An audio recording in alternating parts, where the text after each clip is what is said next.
want to recognize that everyone out there is dealing with very strange and uncertain circumstances. We are keenly aware that you've never had to consider coaching in conditions like this before. Life itself is challenging these days, let alone trying to add something extra. Having said that though, there has never been a more important time to embrace science and technology. Our world needs it now more than ever. And inspiring our kids to recognize that science is what's solving COVID-19 pandemic, that STEM is essential to our survival and our planet's survival for that matter, and that innovation, communication, teamwork, and collaboration are skills that we need to be developed and nurtured in order for us to solve the serious issues facing us. It's no coincidence that these skills and competencies are embedded in FIRST, and it's why we feel it's more important than ever to reach more kids with our programs. I realize that it's challenging to think through this coming season trying to work as a team without being able to be together. However, I truly believe that there are great innovators in all of you, and that when the dust settles, we'll all work together to do amazing things. Starting with some of the workshops today, which will hopefully help you prepare for a season in a COVID world. Okay, now that we've established how important getting involved with FIRST is, let's get down to the nitty-gritty of FTC in Ontario, starting with our season timeline and our structure. In the fall, we plan to host some workshops for our teams and provide opportunities for practice events. This will help teams who are ready prepare for the real remote events, as well as give our volunteers a chance to work out the kinks as well. You'll see on the slide here that we are at kickoff right now, and we're going to be hosting some training and those practice events in the kind of later fall. We plan to push our qualifying tournament season from the typical late fall timeline to the new calendar year, aiming for end of January, beginning of February. We will host as many qualifiers as we need to in order to provide each team with at least 2 qualifying tournament experiences. And by now, you will have likely seen that we are planning for remote events for our qualifying tournaments. We'll cover more on that later. We will wrap up the season with the provincial championship, and we're currently targeting this for the spring. Our hope is that by pushing the qualifying season, it will give you more time to spread your season out and adjust to the new way of meeting, designing, and building. It's definitely going to take some figuring out, and we understand that.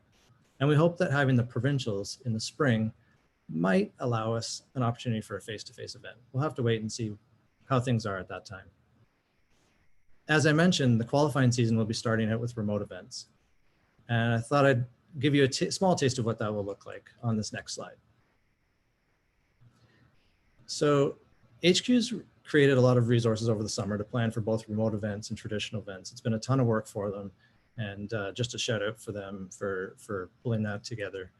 But you'll want to make sure to go to the FIRST website and grab the game manual part 1 and part 2 that relate to the remote events so that you're up to date on the new features. There are some differences. You're going to want to make sure you're up to date. So make sure you grab the right game manual. One of those features is the remote event hub that HQ has created for us in these events. Judging will still involve adults meeting with the participants on the team, but it'll be done over video conferencing software. Rather than a 2 versus 2 match in a traditional setting, we'll be having teams run matches at home on a half field and reporting those scores and using that remote event hub mentioned earlier. We'll cover more about all of that in our deep dive on remote events at 2:10, so make sure you chime in for that. If you've got questions, come with them and we'll try and get those answered for you. There are some other new things this year you want to know about. FIRST has replaced the expansion hub with the control hub. You're not required to upgrade your expansion hub, but for those who do, you'll find there's now only one phone required, as the control hub has the Android hardware embedded right inside of it, which helps with the build-in and the wiring to be more efficient with space. There's also an engineering notebook portfolio this year, and you'll want to hear about that in Mickey's session called Engineering Notebook and Awards, which is taking place later today. Check out that schedule Karthik was talking about. Teams will be asked to hand this portfolio in to judges rather than the whole engineering notebook, but Mickey will cover more on that in her session. Also new this year is that judges will be providing feedback to teams. This is something that has been asked about for a few years now in FTC, and it would appear that changes have been made. John will have more on that later as well. And of course, I already mentioned the remote events. As you can see, there are lots of exciting new pieces to the experience this year. So I hope everybody's ready to come and join us for it. Lastly, this might be of interest to some teachers out there, as well as teams bringing on students who are new to coding. First Canada has created an FTC simulator over the past few months. We've been pretty busy working on it. It's a great piece of software that allows people new to coding to get started easily and quickly and prepares them well for coding in FTC blocks.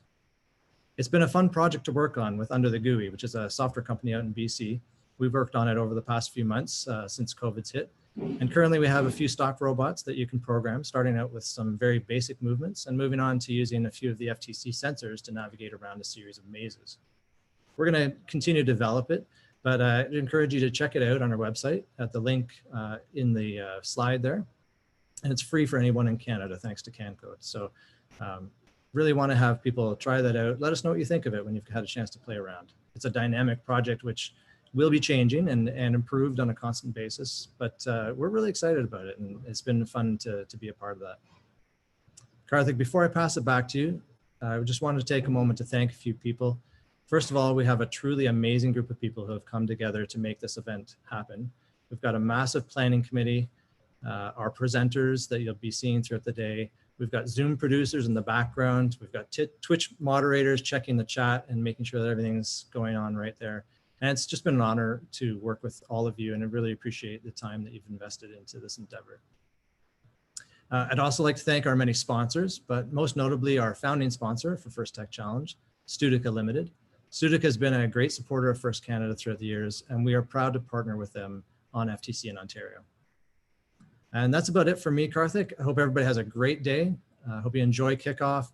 We really do look forward to working with you and your teams this year to make it another great one for the kids. And just hope that you take care and stay safe. Well, thank you, Dave. That's a great presentation to get us going for this season. And so it's kickoff day. There's a new game coming, and I know you've kind of seen what's going on over there. But like, what are you most excited about for this season? I think I'm most excited to see the judging, which sounds a little weird, but we did a practice event with FLL in the spring with judging going on, just to see what it was like. Kind of anticipating this might be the situation we were in. The remote judging, right? Yeah, the remote judging, that's right. And it was interesting. It was really fascinating to see how the teams came together and came up with different creative ways to do their presentations. And I know FTC is a little different. There's not the innovative presentation that they do, but they still have to be presenting to the judges and giving this spiel to them. And it's interesting to see how people interact on Zoom, right? And so it's a very different experience. So I'm looking forward to that. Looking forward to seeing how teams come up with creative ways to do it. I saw one team where they were, passing items through the Zoom webinar to another person, or they were high-fiving each other. And so it was pretty interesting to see that happening. I'm also really interested in seeing what teams do with the game.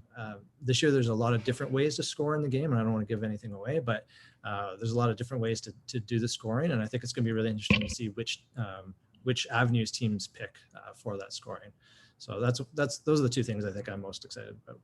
Yeah, for me, that's always the big one for me, is like how teams are going to plan their season strategically. And we're going to be talking a little bit about that during my session on effective first strategies at 10:10, where you can kind of figure out how do you figure out what to choose, and how do you strategically design your robot, which is such a cool element of this. And I'm really interested about this game theme as well, because I think it's just very relatable for so many people, and because we've all played at some point out there, and we've all been in the field and whatever, and so I think that's going to be really neat too. So it's going to be an interesting season, to say the least. Yeah, for sure. And I like the parallels, right, between physical sport where you're playing football or hockey or basketball or golf or whatever, and the sport for the mind that we run here, right? You've got a lot of similar elements that run in parallel. The teamwork aspect, of course, the excitement, the energy, the need to be working together as a team in order to achieve the goals. And so there's so many parallels between sports and obviously sport for the mind, first program. So right. One of the things that I really love is that, like in sports, we learn all about competition. And in first, we learn about ethical competition, competing the right way, working with alliance partners, trying to exceed your opponent, not trying to drag them down. So it's like we're trying to bring like some of the best parts of the sporting realm, combining them with the best parts of STEM, and then adding some gracious professionalism. You have this beautiful package that is first. So that's super awesome. So Dave, we're going to be seeing a lot of you throughout the day in various talks. So thank you for joining us, and thank you for everything you've done to put together this kickoff. The teams, I'm sure, are super appreciative. Yep. Looking forward to it.